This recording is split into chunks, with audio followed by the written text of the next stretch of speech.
Hello, Daily Bible Home Readers. This is your friend Kimberly Ballard here, and we have a title of our lesson is "I Will Make a New Covenant," coming from Jeremiah chapter 31, verses 31 through 37.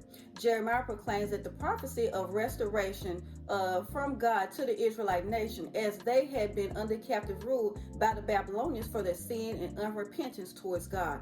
But even in the midst of their captivity, God still makes it known His love, concern, and care for them.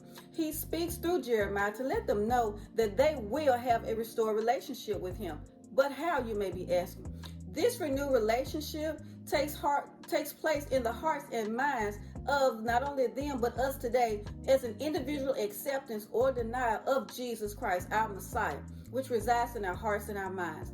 Verse 36 mentions that if the ordinances depart from God, then so shall the nation of Israel. Well, in other words, he is saying that in order for the children of Israel, and even us today, to not to belong to Him, God would have to discard control of nature. And you see, God can't do this since He alone is sovereign.